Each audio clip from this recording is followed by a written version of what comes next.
शिवा गुरु हो कहाँ मान बड़ी पाइबा। शिवा गुरु हो बाड़ा तोहरा सुहा कहाँ माहो शिवा गुरु देहना।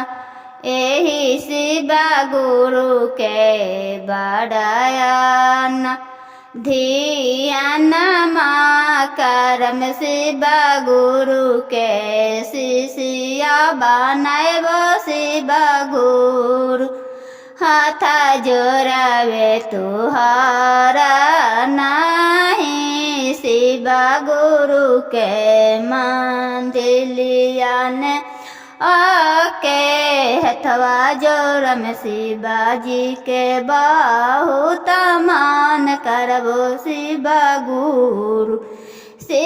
गुरु दला चरनिया तोहारा हो ना।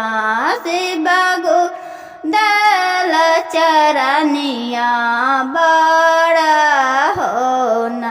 शिवा के मंदिलिया ने जाए के हथवा जोरावोग की देह बढ़ाया शीशा हो।